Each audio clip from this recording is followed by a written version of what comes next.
ভবিষ্যৎ অগ্রযাত্রাকে ঝুঁকিমুক্ত করতে ব্যাংকের দূরদর্শী নীতিমালা গ্রহণ এবং আর্থিক ভিত্তি শক্তিশালীকরণের ওপর বিশেষ গুরুত্ব আরোপ এবং ক্যাশলেস ব্যাংকিং ও টেকসই প্রবৃদ্ধি অর্জনে সম্ভাব্য বিভিন্ন কৌশল নিয়ে মার্কেন্টাইল ব্যাংকের ২৭তম বার্ষিক সাধারণ সভা অর্থাৎ এজিএম ব্যাংকের প্রধান কার্যালয় থেকে ভার্চুয়াল প্ল্যাটফর্মে অনুষ্ঠিত হয়েছে। চলুন দেখে আসি বিস্তারিত। মার্কেন্টাইল ব্যাংকের ২৭তম বার্ষিক সাধারণ সভা এজিএম ব্যাংকের প্রধান কার্যালয় থেকে ভার্চুয়াল প্ল্যাটফর্মে অনুষ্ঠিত হয়। সভা ৩১ ডিসেম্বর ২০২৫ পর্যন্ত সমাপ্ত বছরের ব্যালেন্স শিট অনুমোদিত হয়। এতে সভাপতিত্ব করেন ব্যাংকের চেয়ারম্যান মোহাম্মদ আনোয়ারুল হক ও স্বাগত বক্তব্য দেন ব্যবস্থাপনা পরিচালক মতিউল হাসান। এজিএমে ভার্চুয়ালি উপস্থিত ছিলেন ব্যাংকের ভাইস চেয়ারম্যান আলহাজ আকরাম হোসেন হুমায়ুন, নির্বাহী কমিটির চেয়ারম্যান এম.এ. খান বেলাল, ঝুঁকি ব্যবস্থাপনা কমিটির চেয়ারম্যান মোহাম্মদ আব্দুল আউয়াল, অডিট কমিটির চেয়ারম্যান ও স্বতন্ত্র পরিচালক অধ্যাপক ডক্টর মোহাম্মদ রেজাউল কবির, পরিচালকবৃন্দ এস.এম. ফিরোজ আলম, এম. আমানুল্লাহ, আলহাজ মোশাররফ হোসেন, স্বতন্ত্র পরিচালক প্রফেসর ডক্টর মোহাম্মদ তৌফিকুল ইসলাম ও প্রফেসর নাসরিন সুলতানা পিএইচডি, ব্যাংকের উপব্যবস্থাপনা পরিচালক ও CFO doctor Tapas Chandra Pal, company secretary Mohammad Rezaul Karim, ব্যাংকের উদ্যোক্তাবৃন্দ, শেয়ার হোল্ডারবৃন্দ এবং ব্যাংকের ঊর্ধ্বতন কর্মকর্তাবৃন্দ। ব্যাংকের চেয়ারম্যান তার বক্তব্যে ২০২৫ সালের অর্জিত সাফল্যকে গ্রাহকদের আস্থা, কেন্দ্রীয় ব্যাংক ও অন্যান্য রেগুলেটরি সংস্থার সহযোগিতা এবং সংশ্লিষ্ট সকলের সম্মিলিত প্রচেষ্টার ফসল হিসেবে উল্লেখ করে ধন্যবাদ জানান। তিনি বলেন, ২০২৫ সাল বৈশ্বিক অর্থনীতির জন্য ছিল একটি কঠিন সময়।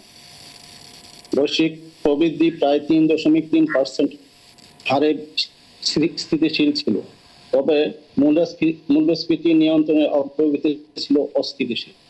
২০২৫ অর্থবছরে মার্কেন্টাইল ব্যাংক পিএলসি বিরাজমান ব্যতিক্রমী চাপের মধ্যেও বেশ কয়েকটি গুরুত্বপূর্ণ সূচকে পরিমাপযোগ্য উন্নতি করেছে। পরবর্তী নেট মুনাফা ৯০.১% বৃদ্ধি পেয়ে ১১৯.৯৯ কোটি টাকায় উন্নীত হয়েছে, যা আয়ের ক্ষেত্রে একটি তাৎপর্যপূর্ণ পুনরুদ্ধার। ব্যাংকের ব্যবস্থাপনা পরিচালক মতিউল হাসান স্বাগত বক্তব্যে শেয়ার হোল্ডারদের উদ্দেশ্যে ২০২৫ সালে ব্যাংকের সামগ্রিক কার্যক্রম এবং ২০২৬ সালে ব্যাংকের ভবিষ্যৎ পরিকল্পনা তুলে ধরেন। তিনি বলেন, দেশের অভ্যন্তরে মুদ্রাস্ফীতি ও তারল্য সংকটের চ্যালেঞ্জ ছিল। বাংলাদেশ ব্যাংকের সংকোচনমূলক মুদ্রানীতির ফলে মুদ্রাস্ফীতি ধীরে ধীরে কমে আসলেও ব্যাংকিং খাতকে কাঠামোগত পরিবর্তনের মধ্য দিয়ে যেতে হয়েছে। এই কঠিন সময়ে আমরা আগ্রাসী ঋণ বিতরণের বদলে সম্পদের গুণগত মান রক্ষায় সর্বোচ্চ মনোযোগ দিয়েছি। সকল প্রতিকূলতা পেরিয়ে ২০২৫ সালে আমাদের উল্লেখযোগ্য আর্থিক সাফল্য অর্জন করেছি।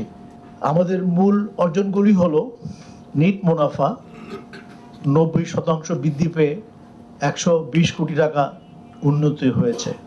এ সময় উপব্যবস্থাপনা পরিচালক মোহাম্মদ জাকির হুসাইন, শামীম আহমেদ, অসীম কুমার সাহা, ডক্টর মোহাম্মদ জাহিদ হোসেন ও শাহ মোহাম্মদ সোহেল খুরশিদ, এসিবিপি মোহাম্মদ ইকবাল রেজওয়ান, মোহাম্মদ আব্দুল হালিম ও মোহাম্মদ আব্দুল আউয়াল সহ ব্যাংকের ঊর্ধ্বতন নির্বাহী ও সম্পৃক্ত কর্মকর্তা বৃন্দ সভায় উপস্থিত ছিলেন।